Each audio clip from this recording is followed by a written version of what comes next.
예, 이번 주 내내 이 비슷한 결의 내용들을 가지고 여러분들이 생산풀 큐티를 했을 겁니다. 오늘은 그 이야기의 결론이기도 한데요.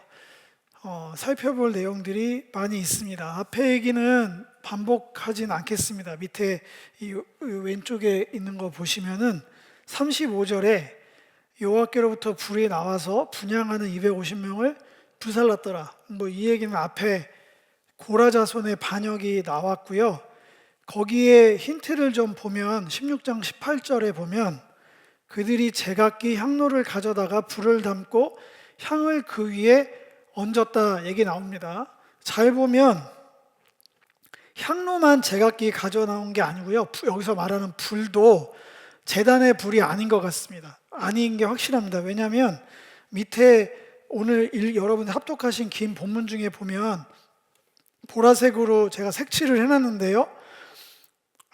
아론에게 이르되, 모세가 아론에게 이르되 너는 향로를 가져다가 제단의 불을 그것에 담아서 향을 피라 얘기를 하는 거 보니까 여기서 문제가 됐던 이들이 제각기 나온 것도 문제지만 진짜 굉장히 담대하게도 제단의 불이 아닌 자기가 필 수 있는 불을 가지고 나왔습니다. 이게 굉장히 크게 문제가 돼서 250명이 이제 죽었고요.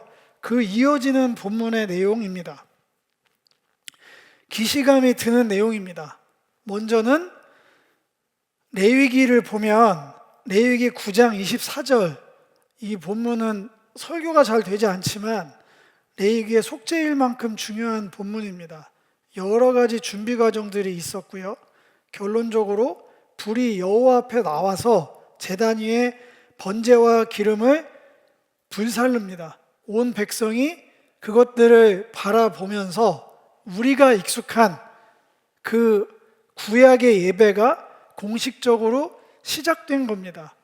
구약의 예배가 공식적으로 시작된 게 중요할까요? 이 예수님 시대에 그 의미는 너무 중요합니다. 제가 크게 조금 열어드릴게요. 출애굽을 했습니다. 출애굽을 해서 시내산에서 온 이스라엘 백성 가운데 하나님이 불타는 연기 가막 가운데 시내산에 임하셔서 율법을 허락하셨어요. 율법을 허락하시고 그 하나님을 알 수 있는 하나님의 마음 뜻 같은 거죠. 그리고 하나님의 마음이 담긴 처소를 지을 수 있는 방법들을 말씀하셨어요. 율법과 하나님의 마음이 담긴, 하나님이 어떤 분인지 알 수 있는, 왜냐하면 부분 알았지만 공식적으로 공식 문서로 나는 이런 존재야라고 알리셨거든요. 10가지 재앙 통해서도 출애굽의 목적이 분명히 나와 있어요. 여호와를 알게 하려고. 그게 목적이에요. 10가지 재앙 필요 없거든요. 진짜 출애굽이 목적이었으면 10번째 그 장자 죽음 그것만 넘어가시면 됐잖아요.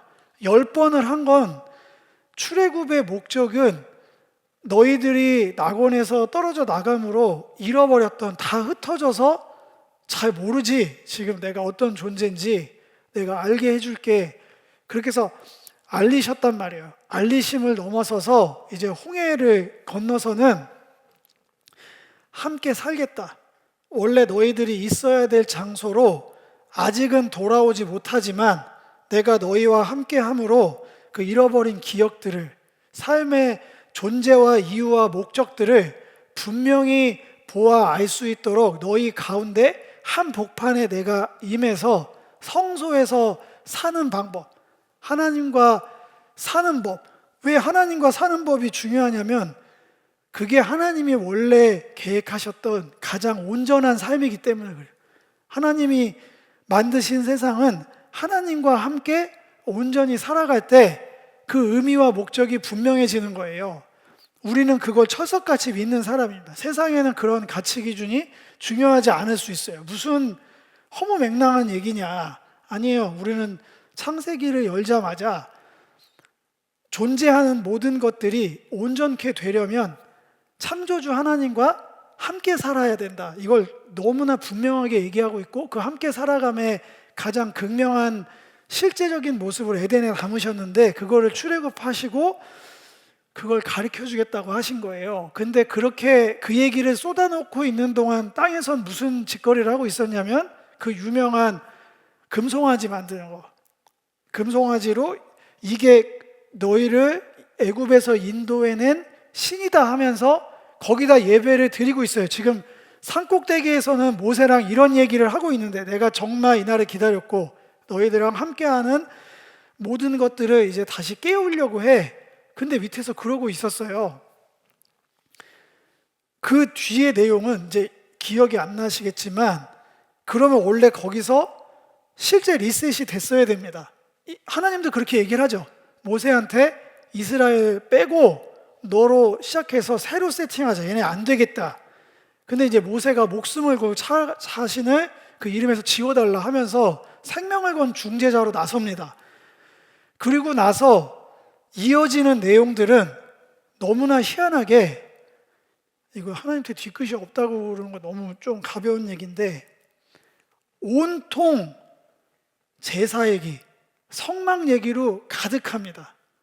참혹한 범죄에 대한 하나님의 방법은 중재자를 통한 하나님의 방법은 그 뜻을 변함없이 온전하게 펼치겠다고 하고 출애굽기 40장에 가서 하이라이트 오브 하이라이트인 성막에 하나님의 구름이 임했고요. 구름의 영광이 임해서 실제로 그 일을 행하셨어요. 그리고 레위기로 넘어갑니다. 성경이. 근데 이게 흐름 안에서 중요한 게 뭐냐면 그냥 영광의 구름의 임재로 오늘도 설교 제목이 회막을 덮은 구름이잖아요. 이게 처음 등장한 게 출애굽기 40장에 출애굽기 마무리하면서 거기에 뭐가 나오냐면 하나님의 영광이 보여졌다만 나온 게 아니라 아무도 가까이 갈 수 없었다였어요. 아무도 그 하나님의 임재 가까이 갈 수 없었다. 자, 이거 흐름을 보시면 돼요. 에덴에서 완전히 쫓겨났고요. 다 흩어졌어요. 근데 하나님이 싹 다 불러 모아서 온전히 새롭게 하는 1번 프로젝트로 이스라엘을 출애굽시키셔서 그 어떤 범죄함에도 불구하고 성막을 짓게 하시고 실제로 그 자리에 임하셨어요. 그런데 안타깝게도 아무도 거기에 갈 수 없게 된 거예요. 그러면 질문이 생깁니다. 이 땅에 임하신 주님과는 어떻게 함께 공존할 수 있나? 도저히 범접할 수 없는 이 아우라는 뭐지? 임하셨는데 어떻게 살라는 거지? 그거에 대한 답이 레위기예요. 레위기. 그래서 레위기의 제사법은 그냥 뭐 피 철철 넘치는 뭐 이걸 우리가 알아서 뭐하나 이런 얘기가 아니라 너무나 정교하게 하나님과 함께 살려면 이렇게 준비가 돼야 돼. 속죄로, 번제로, 화목제로 온전히 드려지고 나야 그 빽빽한 구름의 영광으로 가리신 주님께 가까이 나올 수 있어. 함께 살 수 있어. 우리가 예배라고 축약한 거기에는 그 내용이 있고 신약의 예수님께서 넓게 보면 그 과정의 모든 것들을 행하셨어요. 예배로. 여러 가지 과정들을 이 맥락으로 바라본다면 그래서 이제 구름 가운데 임하셔서 아무도 접근할 수 없었던 하나님과 레위기에 알려주신 방법 그대로 함으로써 공존할 수 있는 하나님과 함께 동행하며 살아갈 수 있는 정말 새로운 살 길이 광야 한복판에 펼쳐진 거예요. 진편성하고 쭉 진행해 오다가 또 한 번 크게 휘청였잖아요. 언약의 땅을 취하라고 했더니 필요 없습니다. 안 올라갈랍니다. 하면서 각종 불평, 불만을 쏟아내는 시리즈가 14장부터 이어지고 있습니다. 그러면 똑같이 그 뒤에는 뭐가 나와야 되냐면 40년 동안 기회 줬다가 아니고 그냥 거기서 다시 끝냈어야 돼요. 근데 놀랍게 민수기는 그 어마어마한 반역 뒤로 또 예배, 제사장에 대한 얘기가 또 나옵니다. 그러니까 극강으로 하나님과 함께 할 수 없는 컨디션이 되면 하나님은 여지없이 함께 살 수 있는 길을 또 여세요. 저는 이것만 봐도 너무나 은혜되는 분이세요. 그러니까 범죄할 때마다 우리는 범죄자들을 내치고 피합니다. 끝났네, 답이 없네. 근데 하나님은 장절은 우리가 나눈 거지만 흐름이 그렇다는 거야. 항상 앞으로 보세요. 이거 큰일 났다, 이렇게까지 하시면 이제 막장이네 하면 항상 제사 얘기가 갑자기 튀어나옵니다. 흐름에 맞지가 않아요. 맥커터예요. 진짜 맥이 딱딱 끊깁니다. 위 스토리 가다가 갑자기 제사장의 권위, 이거 뭐 어쩌란 얘기지? 왜 이게 갑자기 툭툭 튀어나와? 이게 지렛대가 돼서 끊임없이 주님의 신실하심으로 그 일을 하게, 하나님과 예배하면서 살아갈 수 있는 길들을 더 여시고 또 여십니다. 그런 의미에서, 이 큰 의미에서 오늘 본문에 담긴 몇 가지 내용들을 보아야 합니다. 이 큰 흐름에서 봐야 이게 보입니다. 이 사람들이 그렇게 250명이나 다른 불을 들여서 죽었잖아요. 원래 이거는 간이 배 밖으로 나온 게, 아론이 첫 번째 예배 드릴 때 아시잖아요. 레위기 10장에서 이 여호와의 불이 여호와 앞에서 나와서 제단 위에 기름들을 다 살르면서 이제 너의 예배를 받아주겠다. 공식적으로 성막 제사 제도를 통해서 하나님과 살아갈 수 있는 길이 열린 첫날인데, 첫날의 기쁨이 가시기도 전에 다른 불로 예배하다가 아론의 두 아들이 죽었어요. 너무나 선명할 거 아니에요. 이게 뭐 오래전 일도 아니고 얼마 전의 일이고, 사람이 죽어나갔다고, 예배 한번 잘못 드렸다가. 그럼에도 불구하고 이런 일을 한 것조차 놀라운데 얘네들은 거기서 멈추지 않아요, 그 반역을. 그런데 하나님께서 뭐라고 하냐면, 그 불은 갖다 버리고, 다른 불이니까, 이건 가짜 불이니까 버리고, 향로를 가져다가 기념물로 삼아라. 경계할 수 있도록 표시를 만들어라. 함부로 이런 일 못하게. 그러면서 의미심장한 얘기를 하십니다. 이는 아론 자손이 아닌 다른 사람은 여호와 앞에 분향하러 가까이 오지 못하게 하려고 그렇게 하는 거다. 그렇게 해서 고라 자손처럼 똑같이 소멸당하지 않게 하려는 배려야, 얘기를 합니다. 거룩의 본체이신 하나님께서 주님의 그 사랑 가득한, 은혜 가득한 마음으로 이 땅에 오셨지만 속죄, 번죄, 화목제 준비 없이 달라들면 자동 이렇게 소멸되거든요. 이거는 하나님이 악마라서 그런 게 아니라 하나님의 거룩함을 얘기하는 거예요. 이거는 자동 조건이에요. 거룩한 존재에게는 거룩한 존재만이 합당한 거예요. 불결하고 정결하지 않은 자가 거룩한 자와 함께 할 수가, 공존할 수가 없다고요. 어둠과 빛은 한 자리에 있을 수가 없어서 경고하는 거야 라고 얘기하면서 아론 자손만이 분향해야 되를 얘기합니다. 그거에 반역한 게 왜라고 물어보는 거예요. 왜? 나도 레위인인데, 고라 자손도 레위인이잖아요. 나는 왜 안 되냐는 거예요.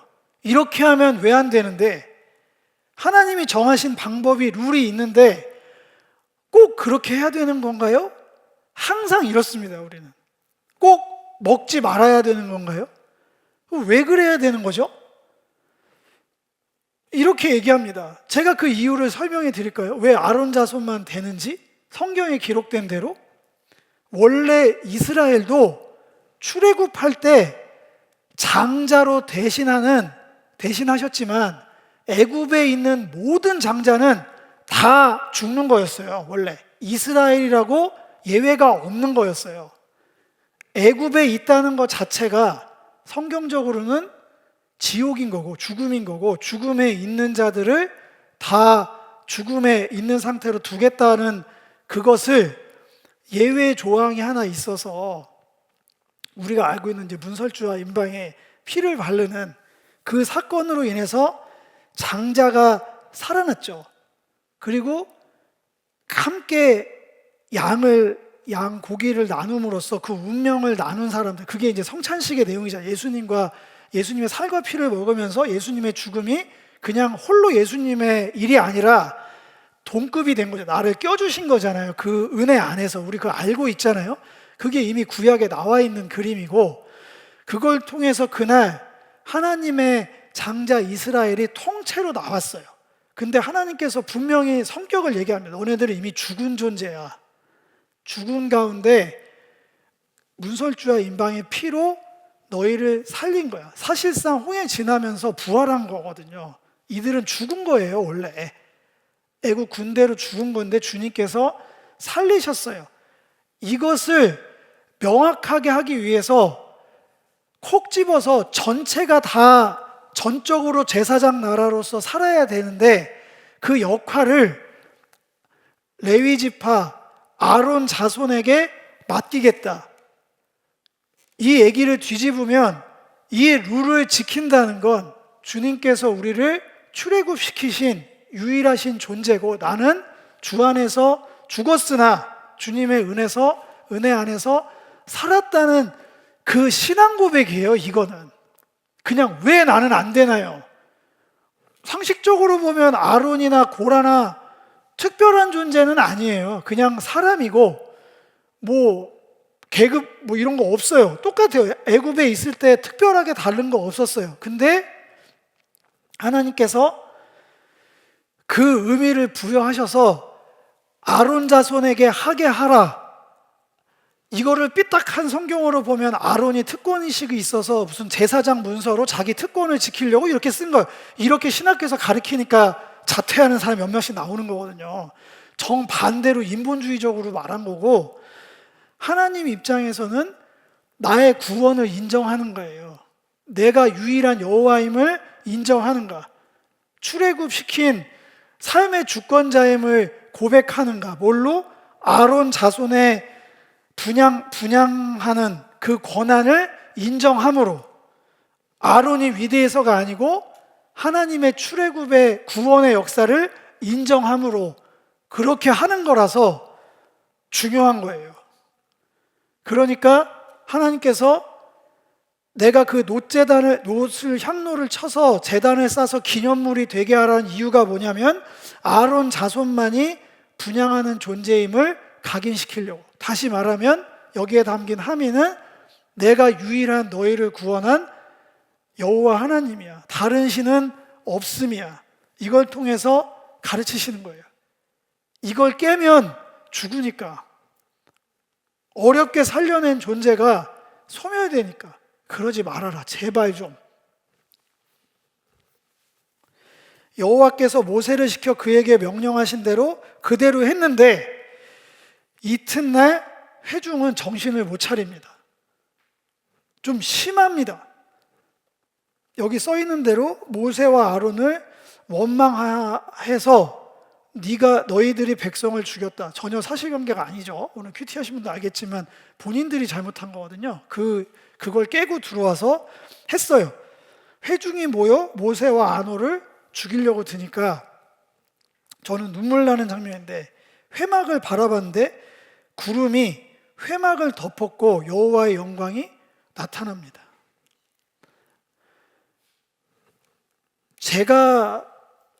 하나님은 여기서 이렇게 나타나지 않습니다. 자꾸 말했죠. 이 회막이 구름에 덮이고 여호와의 영광이 나타났다는 거는, 아까 제가 짧게 언급해서 넘어가서 기억이 안 나실 수도 있지만 출애굽기 40장에 이제 너희와 함께 살겠다예요. 함께 살겠다.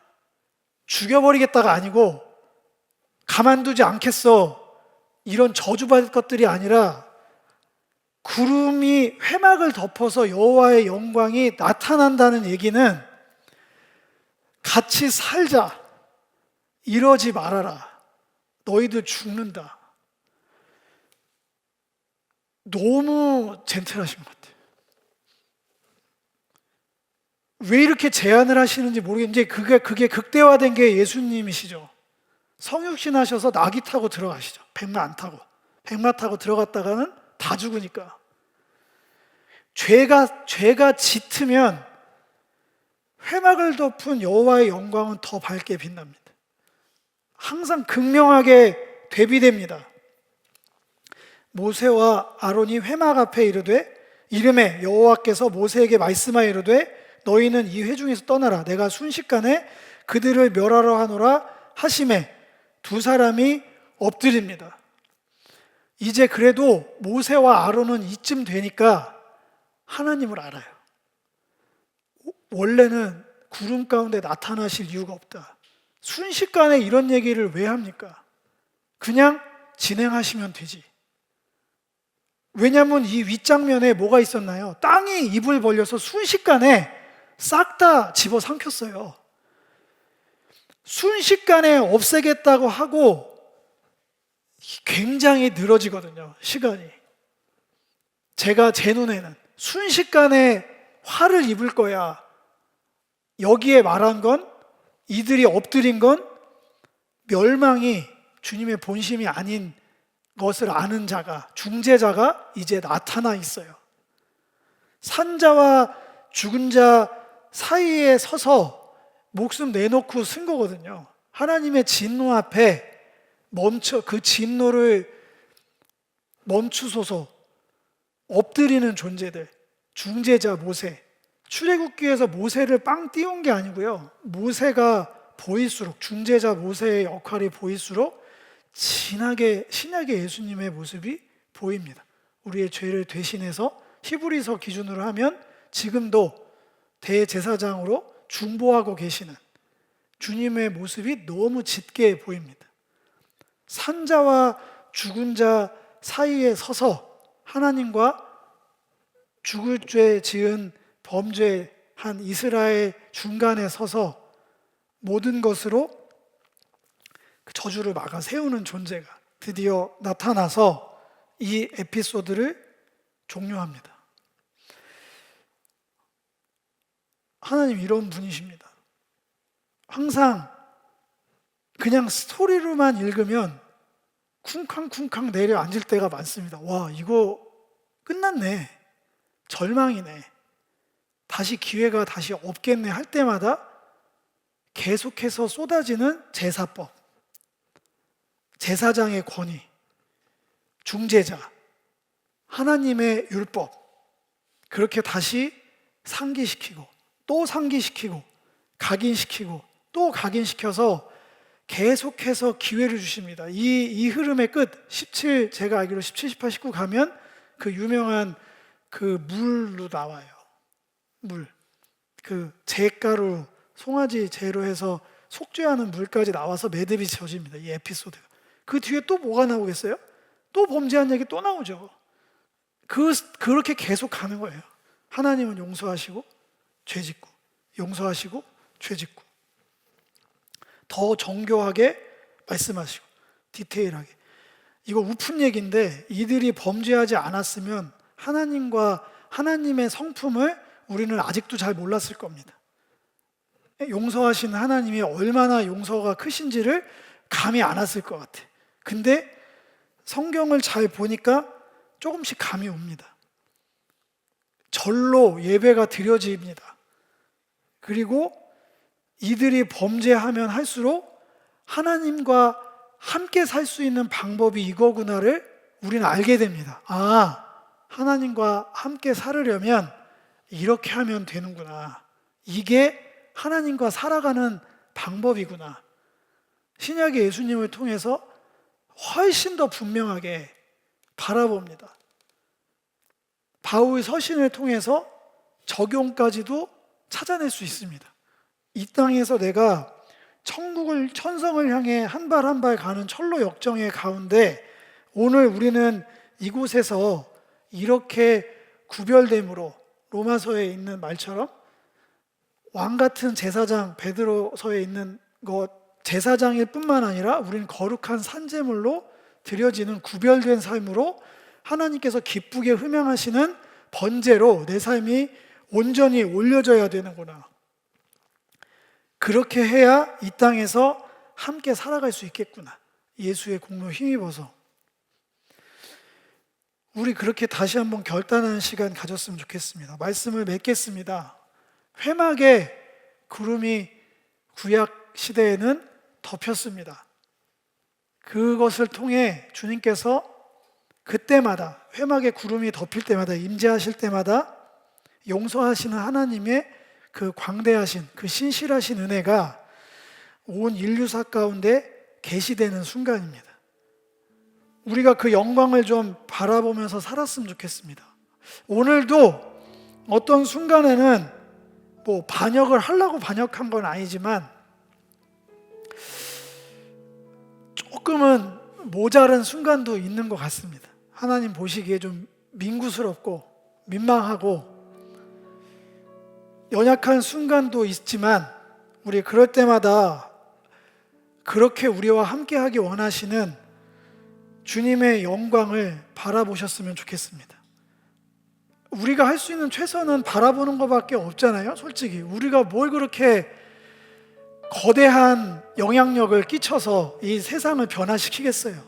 하나님 나라 안에서 우리라는 존재가 할 수 있는 일들이 어떨 때는 막 의욕이 넘쳐서 당장이라도 막 세상을 다 바꿀 것처럼 하지만 사람 한 명 살려내기도 못하는 연약한 존재입니다. 살려내기는커녕 죄 안 짓고 온전하게 주님 예배하는 삶 지키는 것도 쉽지 않습니다. 그럴 때마다 우리는 계속해서 주님 바라봐야 됩니다.